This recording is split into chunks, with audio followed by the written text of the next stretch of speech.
Hey, good evening from the Nillis.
City of Fargo, North Dakota. The weather forecast isn't particularly great, but it's hockey weather, and that's why you have Game on Hockey all hockey season long. From the Nilles Law Firm studio, this is Game on Hockey with Scott Taylor and Travis Dunn.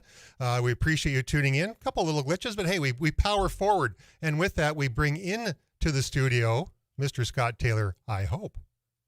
I think I'm here. Can you hear me? Yeah, okay. Because I certainly can hear you. I can hear you. Well, Scott, we're having the audio issues for some reason. Kyle Nixon, can you hear me? Yeah, I gotcha. Okay, Kyle. Well, we're doing this on Zoom up to YouTube Live. I can see everybody on the screen wonderfully, but you can't hear me, so this is radio, so I shall power forward. A couple of updates in the National Hockey League this evening. We have the Winnipeg Jets at the Detroit Red Wings. In the lineup for the Winnipeg Jets will be Austin Poganski. He's been called up by from the Manitoba Moose to the Winnipeg Jets. He'll be playing in his first game as a Winnipeg Jet. He has played in the St. Louis Blues system for a while. Dylan Sandberg, a former University of Minnesota Duluth defenseman, will also be making his first ever start in the National Hockey League as a defenseman. For the Winnipeg Jets, COVID has taken its toll on 8 players out of the lineup for the Winnipeg Jets tonight in the city of Detroit. So a big opportunity for Austin Poganski to make that step, and maybe it'll be something that he will stick with. When we get the audio straightened out, we'll talk to Scott Taylor. A comment that Bobby Clark had earlier this week regarding the choice of picking Nolan Patrick over Carl Makar. And he made quite a statement saying that they did not want to take Nolan Patrick. They wanted to take Carl Makar. And that turned out to be probably pretty prophetic when you look back at it, hindsight being perfect. However, in this case, it was a situation where, he's really thrown the gauntlet back in the face of the Philadelphia Flyers, Bobby Clark being former general manager, Hockey Hall of Famer with that program, with that team, pardon me. So obviously a lot of questions being asked of the ownership of the Philadelphia Flyers, and Carl Makar's had just an awesome start to his NHL career with the Colorado Avalanche of the National Hockey League, pretty much on track to be the MVP defenseman for that particular team and for the National Hockey League for that matter. If you want to text in, you can. The text number is 35270. Twitter at Travis G. Dunn 1. And S. Taylor Sports, at S. Taylor Sports, if you want to follow us each and every week on who's going to be on the show. And again, we will have, hopefully in a minute or two, Kyle Nixon from the U15 program at Pilot Mound. We will also have a young man that's been nominated by the University of North Dakota to be in the running for the Hobie Baker Award. That's Reese Gaber. And in our third segment, an update on Hockey Day North Dakota, which will be taking effect, being run on January 22nd in the great city of Jamestown, North Dakota. So what we're going to do now is I'm stretching here, as you probably can tell. We'll have some guests on here shortly, but what we're going to do is take a quick break. When we come back, everything will be straightened out, and we'll get the show on the road. You're listening to Game on Hockey on the Mighty 790 and 104.7 FM.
to our wonderful studio.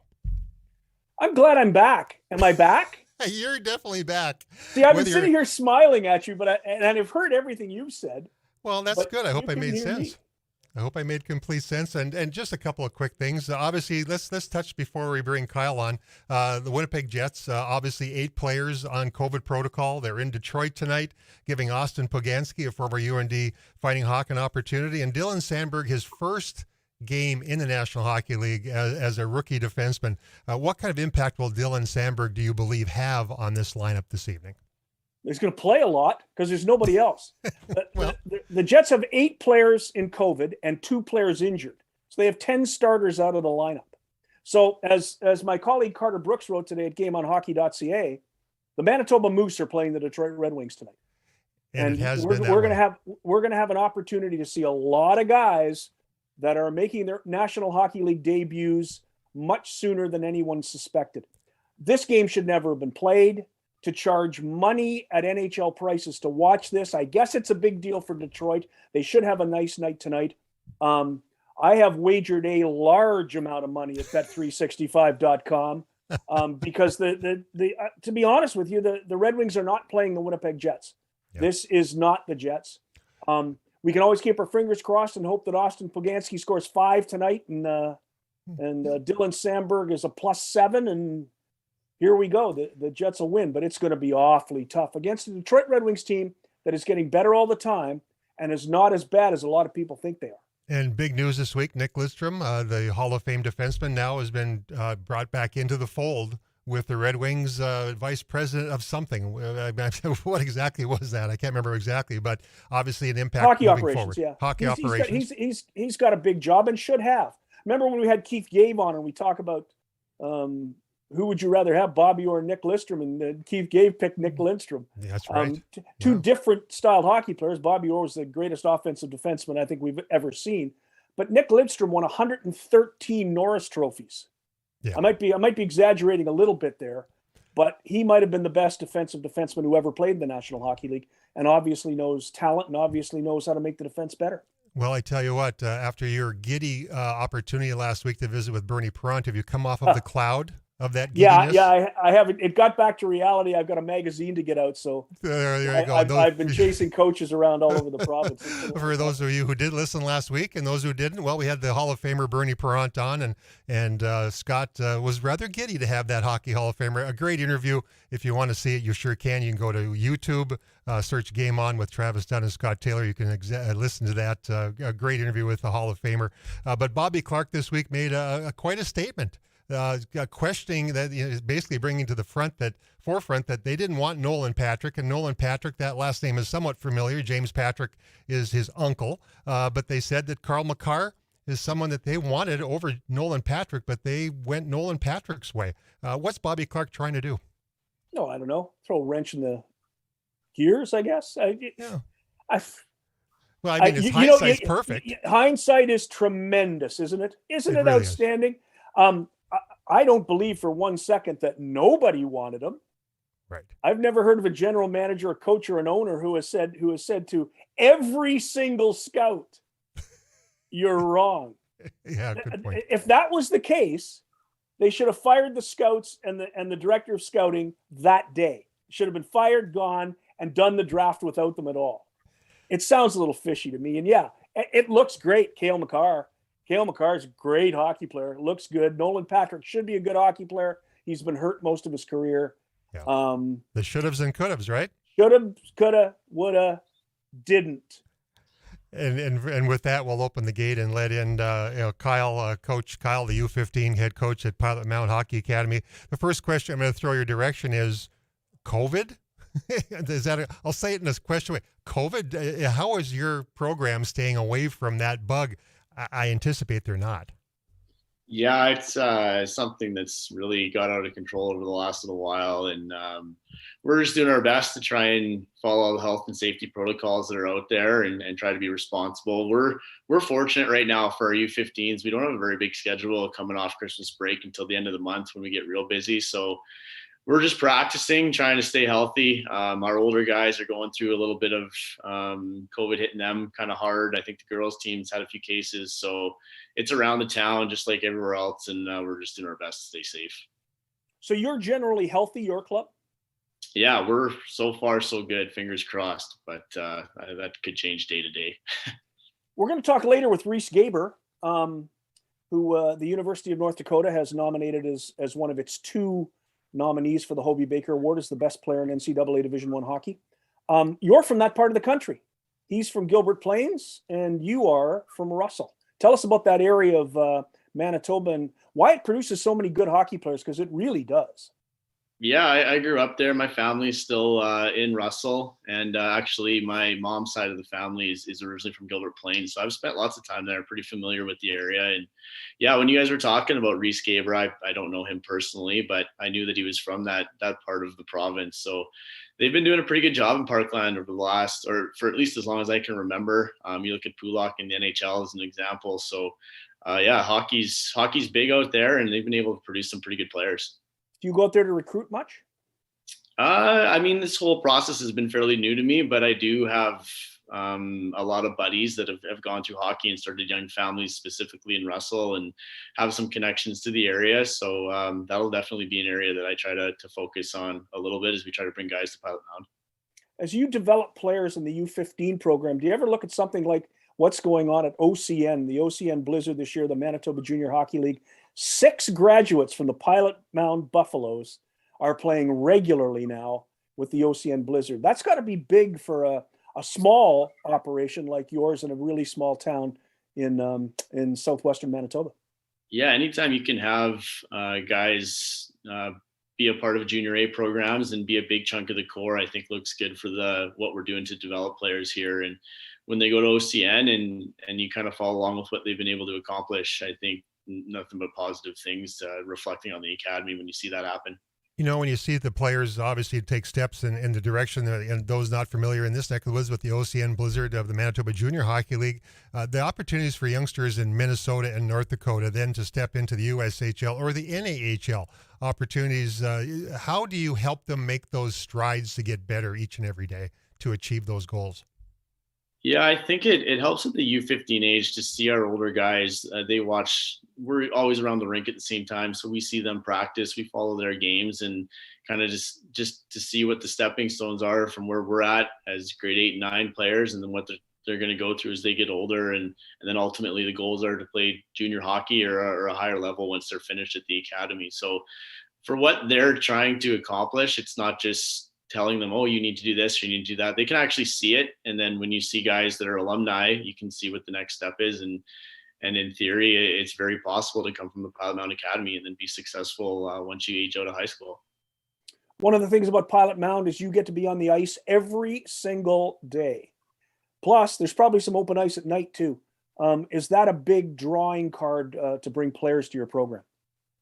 Yeah, I think that's one of from the hockey side of it. I think that's one of the biggest positives that we have in Pilot Mound is the access to ice and the flexibility that we have within our ice times and how easy it is to kind of manipulate it so that if there's a gap here or there, we can try and get our kids on the ice, even if it's small groups or depending how the school day works. And our kids they're walking distance from the rink. So even if it's a short notice type of thing, we can get out there and spend half an hour working on skills or play small area games. And I don't know how accessible that is in some of the bigger centers. So that's huge for us. You know, you look at the programs that are right across the border, University of Jamestown, Williston State, and Minot State. Do you have any contacts with those head coaching staffs for youngsters who look to play? You know, obviously Division I is everyone's dream, but not everyone can achieve that. Just not enough seats on the bench for that. How is that pipeline for you at this point? I think at the U15 level, and again, with us just starting this program, that's something that's still in the development process. I know the guys that run the U17 team are well connected through junior hockey in Manitoba and through colleges and universities in the States, because that's what they're trying to do is get kids to be academically eligible and then obviously be able to compete at a high level as hockey players. So I know the academy has a very strong connections all over North America. And then the U15 team is just kind of starting to tap into that for the kids that are a little bit younger. How are the kids doing in school? You keeping an eye on them? Yeah, that's been a learning curve for myself and the kids too. I think the whole student athlete side of things, when you're on the ice every day and then you travel and on bus trips, there's study halls and things like that. They've come a long way in their maturity in terms of taking school seriously and understanding that hockey and school are tied together and they're not separate entities. So that's been, I think it was a challenge in the first month for everybody to understand how important that was, but it's been pretty positive for us as we've kind of come out of the Christmas break. Well, here's your opportunity talking to youngsters in North Dakota, and probably the most important part, we're talking to their parents. Why choose Pilot Mound as the opportunity for their youngster to go play at a top-notch facility, top-notch education, all those things wrapped in the one nice little package in Pilot Mound, Manitoba? Yeah, I think convincing parents for the U15 age when kids are quite young to be on their own. I think a couple of things that we've already talked about make it such an attractive situation for them. School is a big part of it. And I know most parents anyways, find that as important as hockey. And then the fact that we can be on the ice every day with access to extra ice, and then playing in the CSSHL where it's heavily scouted, we're playing against teams all across Western Canada. I think those opportunities, they only come from our league. So if you can get to Pilot Mound and you can kind of embrace the lifestyle, it really helps kids develop on and off the ice in terms of their maturity at such a young age. Well, since you're from the same area, here's an opportunity to meet Reese Gaber. Reese Gaber just joined us on the Zoom call, and so you got a picture of Reese. Meet Kyle. Kyle's with Pilot Mound Hockey Academy. He's from Russell, Manitoba. Talk about those toe-to-toe nuclear battles with Russell, Manitoba's hockey teams over the years. You know where that one comes from, Scott, right? Talk about those battles on the ice, Reese. Yeah, actually, Russell was always one of our rivals. So I have a couple good buddies from Russell, only being about an hour away in Gilbert, and yeah, we definitely had a lot of good battles, especially every second year when I was the younger of the two age groups. They had a strong class above me, so yeah, it was always good playing them. How good is the golf course in Gilbert Plains? I've been told by Kyle that that's the place to go in the summer. Yeah, it is. I work down there as well. It's pretty good spot. We're pretty lucky to have it in such a small little town. But yeah, well, we'll tell you what, Kyle, thanks very much for joining us. Appreciate it. The Pilot Mound Hockey Academy. Check it out online, www.pilotmounthockeyacademy.com. So appreciate you jumping on, Kyle. And with that, we introduce to our listening audience on the mighty 790 KFGO and 104.7 FM, Reese Gaber. Great news this week, being nominated for the Hobey Baker along with Jake Sanderson. Kind of an exciting week for you, although disappointment that you're not playing a couple of games this weekend. Yeah, for sure. Definitely a little different of a week, but yeah, I guess with that news is definitely pretty cool. Anytime I guess you hear your name in the same sentence as the Hobey Baker Award, it's pretty cool. I know still a lot of people involved in that, and then I think 30 guys or something, but definitely nice feather in my cap, and yeah, pretty cool to hear that. One of those 30 guys is an old teammate of yours, Austin Heidemann. Did you not play together at Steinbach? Yeah, I'm actually texting Hides right now as we speak, actually. Yeah, he's a good kid. He's having a real good year again out in Mercyhurst, and yeah, it's really good to see.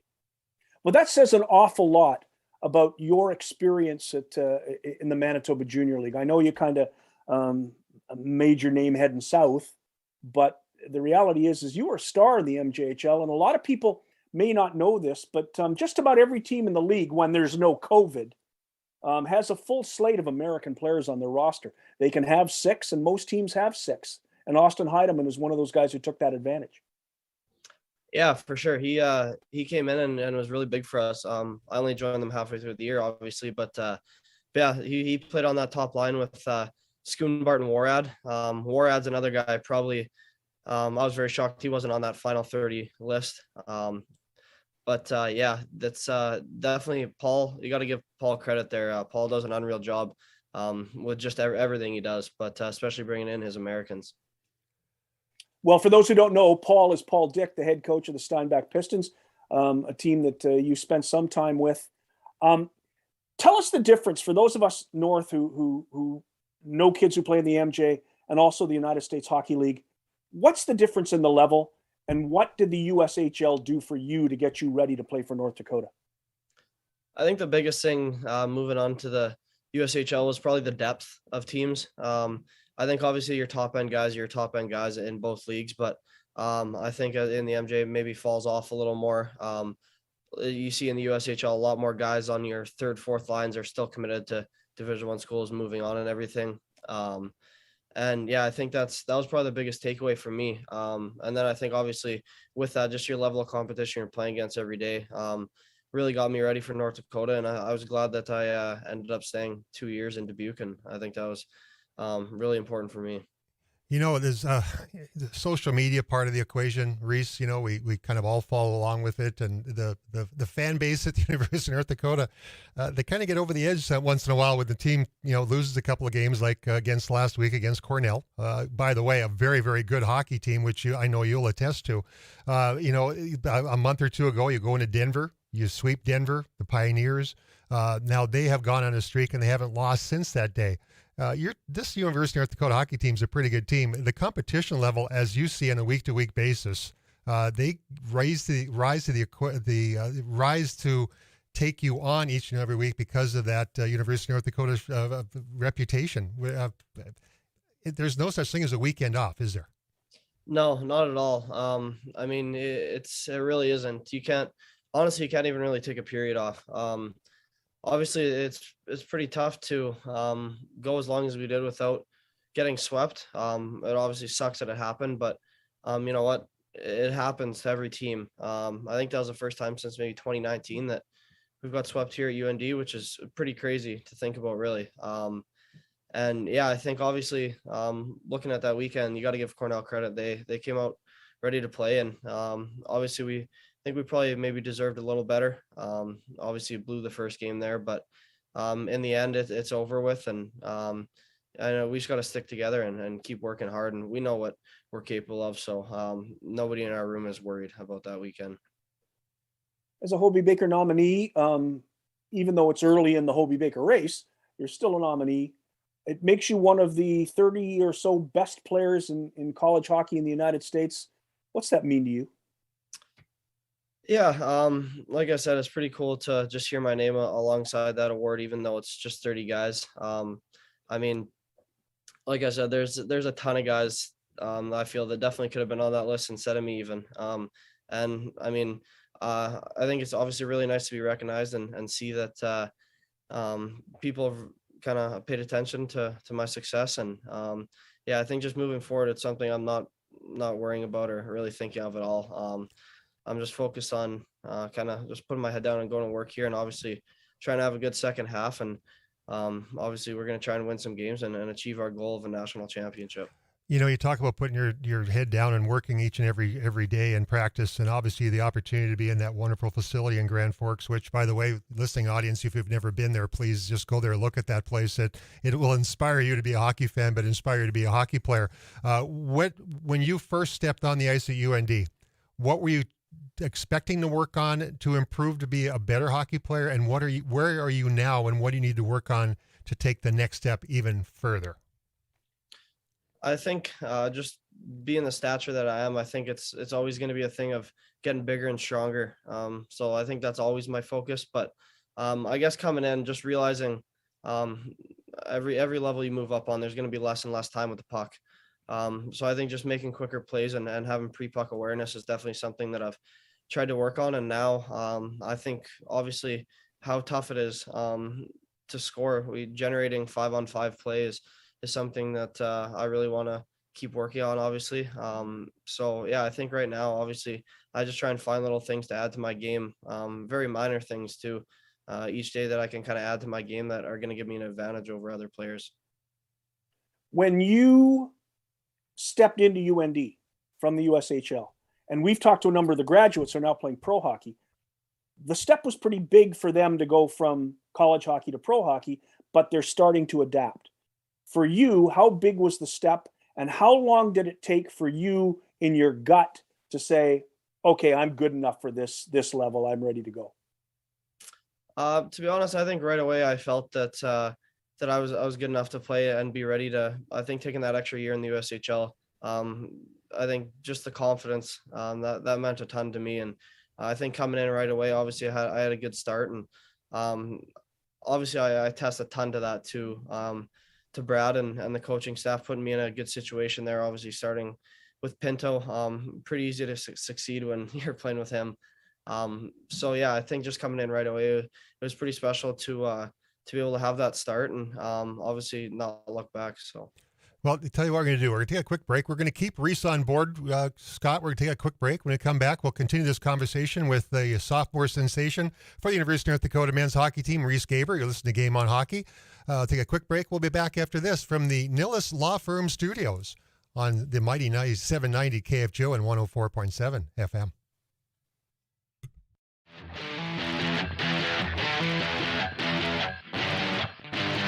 Get on Monster, get on out there, get on it, get on Monster, get on it now. Get on Monster, get on out there, get on it, get on Monster, get on it now. Get on Monster, get on out there, get on it, get on Monster, get on it now. Get on Monster, get on out there, get on it, get on Monster, get on it now. Get on Monster, get on out there, get on it, get on Monster, get on it now. Get on Monster, get on out there, get on it, get on Monster, get on it now. Are you ready? Are you ready to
From the Nilles Law Firm Studio on a beautiful Thursday night, pre-snowstorm, but we've had a few of those. We need the moisture. We need the moisture to fill those lakes up so the boats float really well this coming season and people's wells don't go dry in Lakes Country. We appreciate you joining Game on Hockey each and every week with Scott Taylor. I'm Travis Dunn on the mighty 790 KFGO.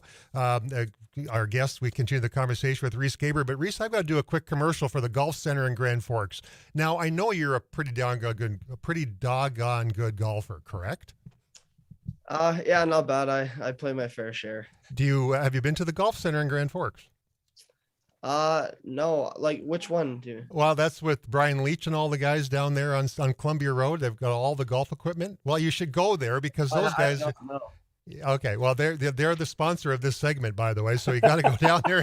So you better go down and do it because we do this each and every week.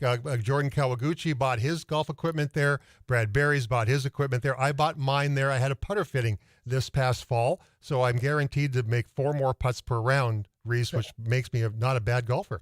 So the Golf Center in Grand Forks has been in business for 35 years. Custom club fitting, Ping, PXG, Titleist and TaylorMade, as well as custom putter fitting. They also have SkyTrack, so if you want to do that practicing inside your garage in these beautiful winter days and at least keep your game somewhat sharp, they have that as well. So stop into the Golf Center, 3001 South Columbia Road in Grand Forks, or call 701-775-0019. Brian Leach and the guys, I guarantee you, will take great care of you. So you got to get down there, Reese, maybe this weekend since you're not playing in a hockey series. In a couple of weeks, there's a reunion of sorts. Hopefully the 1982 team will be able to show up. And that's a team that had a few good hockey players, James Patrick, who you're pretty familiar with.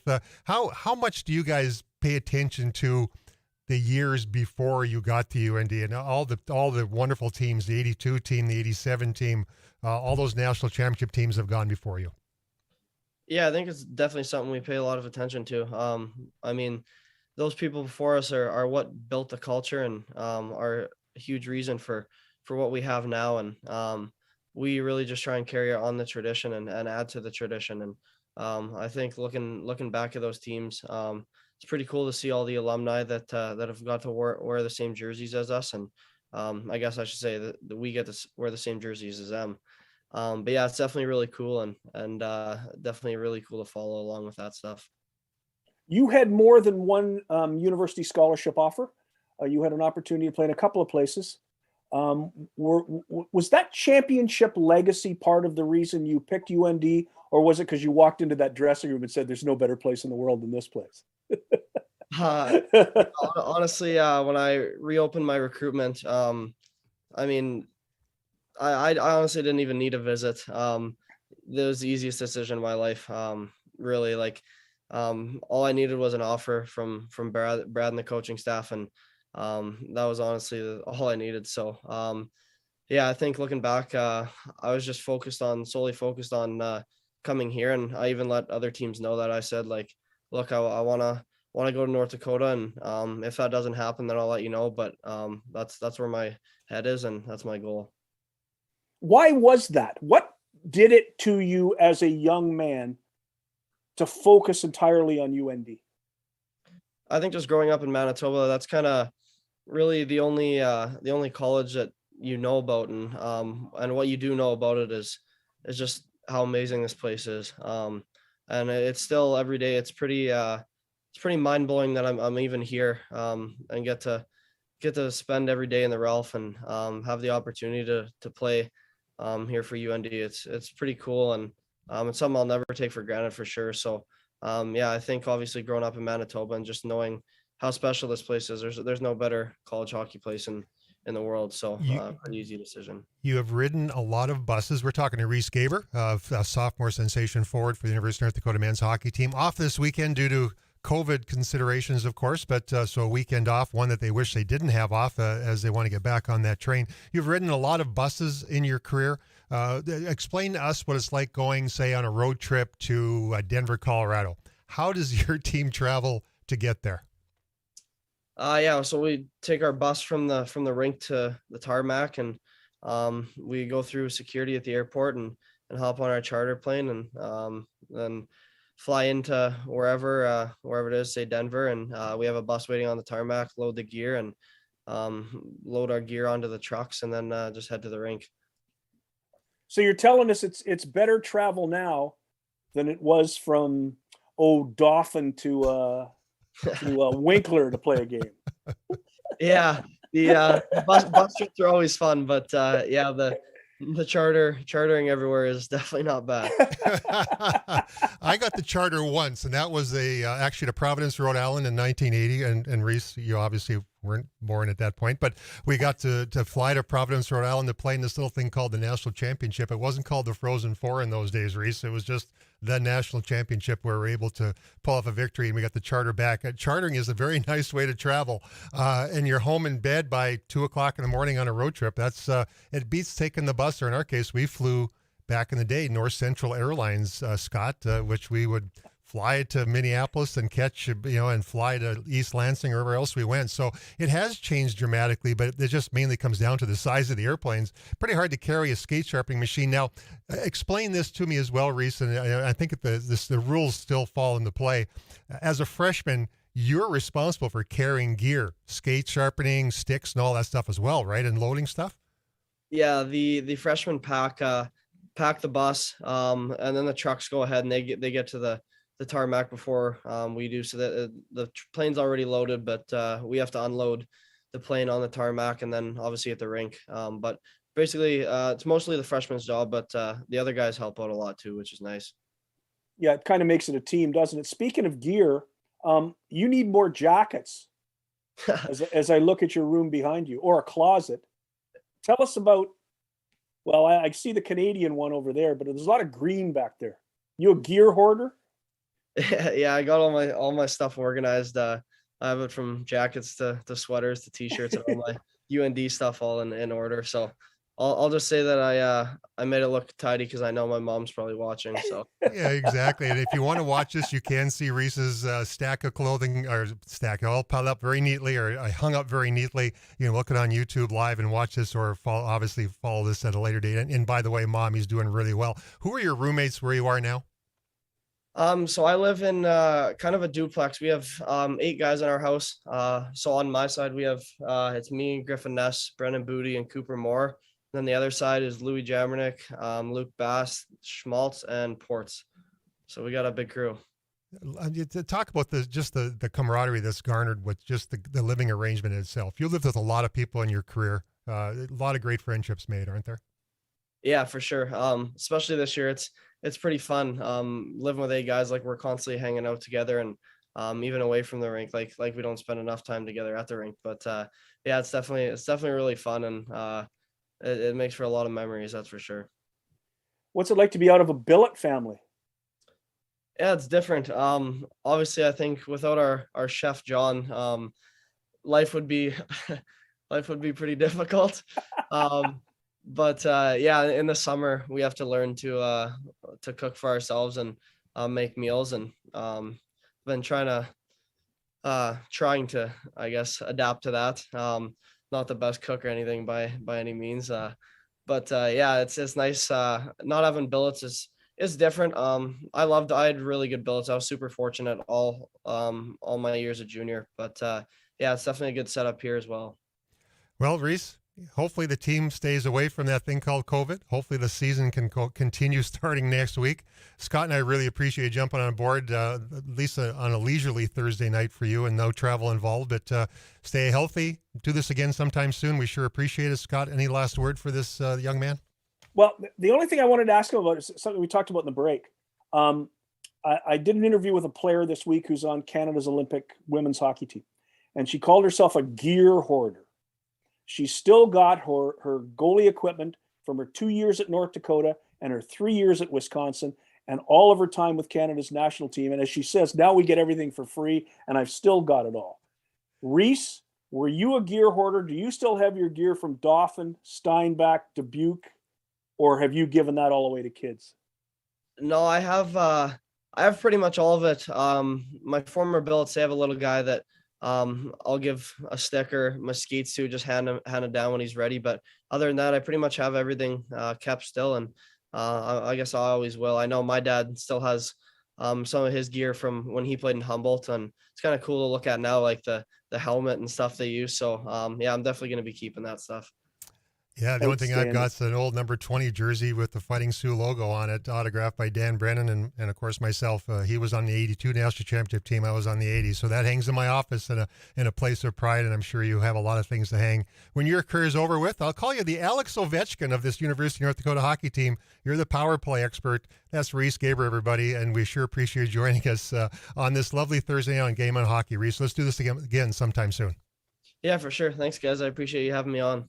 Thanks, Reese. Appreciate it. Congratulations. Well, you got it. Congratulations, Reese. We'll take a quick break and come back. We'll talk a game. Talk about the North Dakota hockey experience in Jamestown, North Dakota, in a couple of weeks. You're listening to Game on Hockey on the mighty 790 KFGO and 107.4 FM.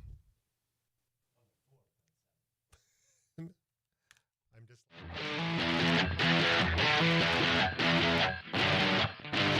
Get a monster, get on out there, get on it, get a monster, get on it now. Get a monster, get on out there, get on it, get a monster, get on it now. Get a monster, get on out there, get on it, get a monster, get on it now. Get a monster, get on out there, get on it, get a monster, get on it now.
is the mighty 790 KFGO and 104.7 FM, as Paulie Alliance pointed out to me, not 107.4. There's 107.3, which is the other station I do my other show on 740 The Fan. So once in a while I get a little flipped around. It's been one of those kind of days, Scott. We get a little mixed up, but a great visit with Reese Gaber.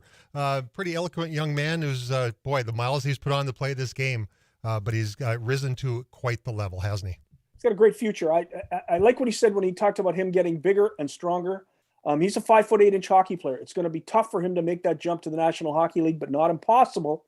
And with the numbers he's putting up, he's certainly drawing a crowd when it comes to the scouts who watch that UND team play. You know, a comparison probably, Scott, would be a Doug Smale, who I played with, probably in that same 5'8" range, 175, 180 pounds. And I put this on Twitter, by the way, and I had lunch with him in Denver this past spring while I was there visiting my daughter. And we talked about injuries that he went through, his diminutive size. He broke his right arm 7 times, his jaw twice, and his skull once from blocking a slap shot against the Detroit Red Wings. That's obviously the Jets and Wings play tonight, so it doesn't happen to one of their players. But that size in that NHL is different than this size in this NHL. Would that be a fair statement? Yeah, I'm not so sure anymore. I would have believed that during the early 2010s, when the league really made an effort to change the way they call games. I won't say they changed the rules, but they specifically tried to create more space for smaller players with a lot of skill. And so they called the holding the stick more often. They called slashing and hooking and interference. They called those things a little tougher. Lately, that hasn't happened. Lately, it's really tough to get in front of the net. It's not an easy chore to get into the dirty parts of the rink now.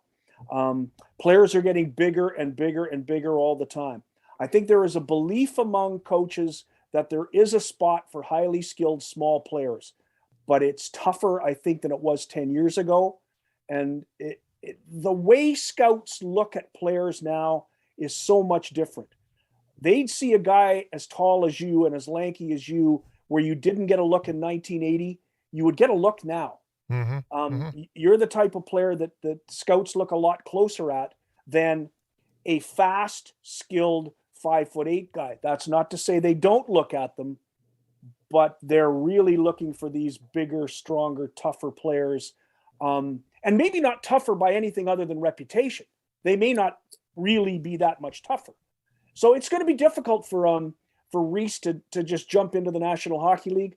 But with his skill and his speed, he's one of those players who has a chance to do it. And he is one that goes to the front of the net, which many players don't go. So we'll see how that progresses. But one thing we'll ask, and that's Jeff Nolda, and he's our Hockey Day North Dakota contact. Were you a grinder? Were you a in front of the net guy, Jeff? What kind of a skill set did you bring to the teams that you played for? Oh, way back in the day, back in the 90s, I was the type of guy that was throwing people around. So I was a football linebacker guy that, got on the ice. It was pretty much football on ice. So. Well, I tell you what, I know one of those guys who went and played one game at the University of North Dakota, went on to play in the National Hockey League, and he protected Mario Lemieux. That's Jay Caulfield. So that, the football thing does work from time to time. But Jeff, obviously you're involved in this Hockey Day North Dakota circumstance, the growth of this day and the excitement around it. Up on, I'm holding the map up. You probably can't read it all, but 7 or 8 games from University of Jamestown High School, West Fargo Bantam AA. I think you're involved somewhere in that ballpark. Jamestown Blue Jay Girls, Grand Forks Central, Red River, Bismarck High. It's become quite an event. And I'm anticipating it's going to be quite an event in Jamestown here in a couple of weeks. Yeah, and I'm really excited for it. I know the kids I work with are too. It's an opportunity to get outside and, the kind of brings the game back to the roots a little bit. And it's fun looking at that lineup when you see Red River and Central involved. And, high school hockey, North Dakota basically revolves around those 2 places. To see them get involved in something like that means, hey, take notice. It's kind of fun to see. So. With us in our Bantam AA level, there's great hockey being played in the state, and it's fun. It's fun to have us and Bismarck meeting up too to start the thing off on Saturday morning. So, is it getting easier to find teams to play? I don't know about the Hockey Day part. Like, are you talking about the Hockey Day or teams in general? Like, I'm hoping that. Kind of guessing that teams are more willing to jump into it because it is such a needed event, and it's getting a little bit more publicity here and there. And, when you get a chance to do stuff like this, it's so much fun for the kids. So, you try to jump at it any chance you get. Has there ever been consideration of putting it like early February when the opportunity to not be quite so bitterly cold goes by the wayside? Well, that's a great question. I think originally the plan was for about December, and that would have worked out well this year with weather. We had a nice December, and then, kind of pick and choose. You never know what you're going to get in January, but, we're from up here, so we're used to it. So. Yeah, kids are pretty spoiled these days. They get to play in really nice arenas and they have really nice dressing rooms. That might be a jolt for some of these kids to play outdoors if the weather gets a little chilly on that day. Yeah. Well, even like, here in West Fargo, the lights, I kind of laugh when kids consider that an outdoor rink, because that's not an outdoor rink, you guys. That's pretty nice. That's better than most of the indoor rinks we played on back in the day. So, but yeah, no, they got it going good for them. So it's good to have a little test for them too. They got to, they get excited about having to buy art, to put on the eye black and, look like the guys on TV that get to do it. So. Well, Jeff, we sure appreciate jumping on board, talking about that. We'll talk about this again on 740 The Fan on Saturday morning as well. Spreading the word about Hockey Day North Dakota. Get your tickets, join in the fun, the frivolity. I'm sure there'll be a lot of heating pits. There'll be a lot of food. And it's going to be just a wonderful family day to watch hockey, I'd anticipate. Yeah, there's reading through that event sheet, there's youth games going on inside in the two arenas, and then you have what's going on outside. And it should be a great fun day. It should be a celebration of hockey, which is kind of a neat thing to do. So absolutely. Well, we let you jump off. We appreciate you jumping on board. It'll be a great day, and we appreciate all the people that got involved to put this whole thing together for the youth of North Dakota. It's a great thing. So, Jeff, we'll talk to you again Saturday morning. Yeah, thanks for having me, guys. You got it. Thanks, That's Jeff Nold. Hockey Day North Dakota. Scott, Hockey Day Manitoba, do they have such a thing? Yeah, I think so. I know they have a women's hockey day across Canada. But in Manitoba, every day is hockey day. That's true. I mean, really. Funny. I talked to a good friend of mine that grew up in Fergus Falls, Minnesota. He played his games outdoors, and he said the same thing I kind of think. Yeah, it's great to go back to the roots, and it is wonderful to play outside. But man, oh man, I don't want to be cold like I was back in my youth days, because that's where we grew up, on those outdoor rinks, and the frozen feet, the frozen fingers. Yuck. Well, yeah, and in Manitoba, you have to understand, we got some rinks up here that are indoor rinks. And in your old hometown of Winnipeg, Notre Dame Arena, which is basically right downtown, and from the parking lot looks like a reasonably nice rink. And there's an outdoor rink there in the community center, and you walk into the rink and it's warm in the foyer, and then you open up the door to walk into where the kids play. And the first thought is, maybe it would be warmer if they played on the outdoor rink. Exactly. It is one of the coldest places I've ever been. Now they have a big lounge, which is really nice, and the food up there is great. It's a wonderful spot. Trouble is, it's first come, first served. So if you don't get in there, you freeze your fingers and toes off watching the hockey game down at ice level. We have the same problem at St. Adolphe. I can give you a list of rinks where you freeze yourself very, very quickly. There's a lot of them. Yeah. I have a lot of respect for people who play outdoor hockey. But I have a lot of respect for people who go into those old barns in Minnesota, North Dakota, Manitoba, Saskatchewan, Northwestern Ontario, and play in some of those old buildings that are colder than can be. Yeah, colder than can be. But we talk about the warm game, and we sure appreciate the people listening today. Reese Gaber, University of North Dakota, the pride of Gilbert Plains, Manitoba. It's fun getting a chance to catch up with him. Sad that there's no games this weekend, but UND will play again here soon. For my friend Scott Taylor, we'll do this again next Thursday. We appreciate you listening in to the great Game on Hockey. Great Game on Hockey. That's all it is. It's Game on Hockey. We appreciate you doing it each and every week. For Poly Alliance, I'm Travis Dunn. He's Scott Taylor on the mighty 790 KFGO and 104.7 FM.